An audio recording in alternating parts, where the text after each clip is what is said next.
Տիկին Աբգարյան, խնդրեմ։ Ես ուզում եմ հասկանալ ինչպես են գոյանում դրույքաչափերը, որոնք սահմանվում են։ Օրինակ, ինչու հենց 160,000, ոչ թե 150 կամ 200, ինչ հաշվարկների հիման վրա է դա։ Տրամաբանությունը ճիշտն ասած մինչև հիմա չեմ հասկացել, թե ինչու եւ ինչպես է սահմանվում այդ գումարը։ Նվազագույն աշխատավարձի հետ կապ ունի, թե ինչի հետ կապ ունի, եւ չեք կարծում, որ այսինքն որ մենք հիմա դնում ենք սաղ турքերը, վճարները բարձրացնում մենք դա տնտեսվարողներին չենք վատություն անում, մենք հիմա իրականում նաեւ շինարարության առումով քաղաքացիներին ենք վատություն անում, թե խանութները, սրճարանները, թե մարդիկ, որոնք գալիս էին մեքենայով կենտրոնում կանգնելու եւ այնտեղ աշխատում էին, նրանք բարձրացնելու են ծառայությունների եւ ապրանքների գները սովորական շարքային սպառողների համար։ Այսինքն արդյոք օրինակ էկոնոմիկայի նախարարության հետ, ֆինանսների նախարարության հետ նման քննարկում ունեցել եք, թե մենք չենք նպաստում գնաճի արհեստական։ Շնորհակալություն Տիկին Աբգարյան հարցի համար, նախ նշեմ, որ մենք օրենքով ունենք սահմանված առավելագույն դրույքաչափ 300,000 դրամ, տվյալ դրույքաչափի սահմանները մենք սահմանում, եթե ինչ-որ բան ենք սահմանում, 160,000 դրամի սահմանման համար հիմք են ընդունվել միջազգային փորձը, ինչպես գիտեք, հիմնական խոշոր քաղաքներում կենտրոնում կայանելը սահմանափակված է, դա եւ ժամային սահմանափակում է առկա եւ գումարային սահմանափակում, այսինքն կենտրոնում կայանելը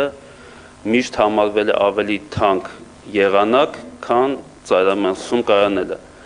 Եթե օրինակ միջազգային փորձով ենք նայում, մեր հարևան երկիր Վրաստանի մայրաքաղաքի որպես փորձ բերելով, Թիֆլիսի կենտրոնում կայանելու տարեկան վարձը 800 լարի է։ Մոսկվայի դեպքում դա 400,000 ռուբլի է։ Այսինքն դա գալիս է այն մոդելից, որը մենք ուզում ենք ընդունենք։ Մենք, եթե նկատեցիք, ժամվա եւ օրվա համար սակագները այդպեսի կտրուկ աճ չենք տվել։ 100 դրամը դարձել է 300 դրամ, 500 դրամը դարձել է 1000 դրամ։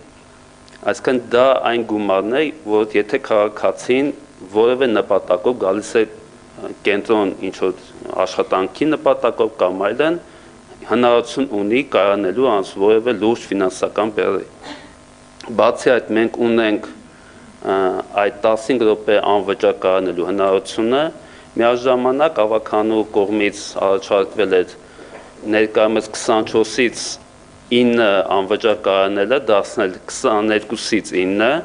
այսինքն քաղաքացին ժամը 10-ից հետո երեկոյան անվճար կայանելու հնարավորություն է ստանում կարմիր գծեր, այսպես կոչված կարմիր գծերում։ Մոդելը դա է ու հիմնական նպատակը, եթե մենք ինքը այսպես կոչված ֆիսկալ նպատակ չունի, հիմնական նպատակը տարեկան կայանելու հնարավորությունը սահմանափակելն է, հիմնական շեշտը դնելով ժամով եւ օրով կայանելու վրա։ Այսքանը։ Արձագանք եմ, Թբիլիսի օրինակը շատ լավն էր, ես էլ ճիշտն ասած միշտ փորձում եմ ոչ թե Լոնդոնը նայել, այլ հենց մեզ ավելի մոտ գտնվող եւ դուք եթե խոսում եք Թբիլիսիի մասին, դուք տեսել եք Թբիլիսի մետրոն ոնց է աշխատում, քանի րոպեում է գալիս եւ քանի վագոն է սպասարկում գնացքը եւ մեր մետրոյի այժմյան ցավալի վիճակը։ Այո, մենք գնում ենք վերազինման, գիտեմ, տեղյակ եմ, բայց դեռ պատրաստ չի մեր մետրոն սպասարկելու լրացուցիչ ու ուղևորահոսք։ Նաեւ տրանսպորտը Թբիլիսին ավարտել է արդեն իր խնդիրները, ունի նաեւ միասնական տրանսպորտային համակարգի, տոմսային համակարգը եւ պետք չի 80 ժամ այդ մտնել հավելված, առնել տոմս, եթե մոռացել ես, շատ ավելի արագ քարտով արագ վճարում անցնում են։ Գուցե սկզբից դառնանք Թբիլիսի տրանսպորտի համակարգն ունենանք նոր։ Շնորհակալություն Տիկին Աբգարյան, դուք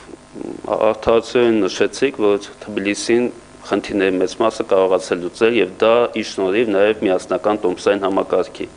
Հիմա մենք մեր մոտ նաեւ դա ենք ներդրել եւ փուլային տարբերակով արդեն 24 թվականին ամբողջական անցում են կատարելու միասնական տոմսային համակարգին։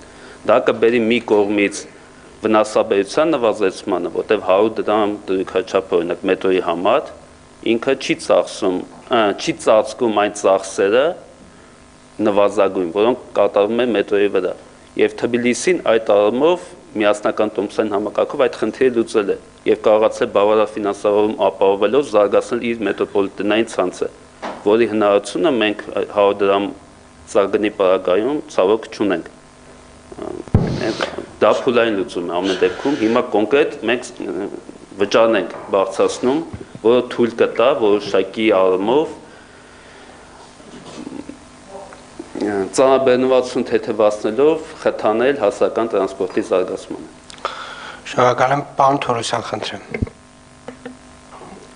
Դուք նոր ասացիք, որ եւ գումար մլցնելու հարց չկա, հիմա ասում եք տրանսպորտի թեթևացնելու հարց կա, տրանսպորտի հարց